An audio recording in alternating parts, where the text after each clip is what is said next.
আলহামদুলিল্লাহ আমরা এই জুমার দিনটাকে রাষ্ট্রীয় ছুটির দিন হিসেবে পেয়েছি, পাইছি না?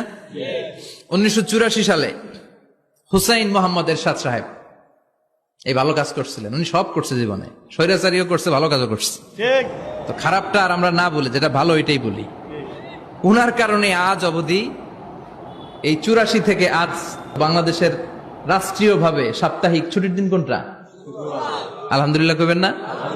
এই উসিলায় আল্লাহ ওনারে মাফ করুক।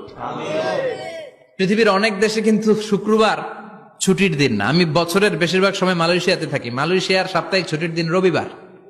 খ্রিস্টানদের সাথে অনেক বিজনেস তাদের মেনটেন করতে হয়, তো তারা যদি শুক্রবারে ছুটির দিন করে তাহলে সপ্তাহে 2 দিন ব্যবসা বাণিজ্য কাটা পড়ে যায়। নিজেদের কারণে শুক্রবার বন্ধ, যাদের সাথে বিজনেস ওদের কারণে রবিবার বন্ধ। আমরা আলহামদুলিল্লাহ আল্লাহর দেয়া এই পবিত্র দিনটাতে পেয়েছি জুমাবার। আলহামদুলিল্লাহ পড়েন আলহামদুলিল্লাহ। এজন্য বিশ্বনবী বললেন, খবরদার এদিনের নামাজ মিস করো না।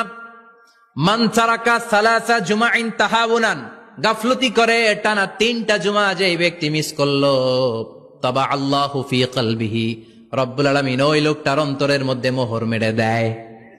ওয়া কুতিবা ফি জুমরাতিল মুনাফিকিন, মুনাফিকদের খাতায় তার নাম তুলে দেয়।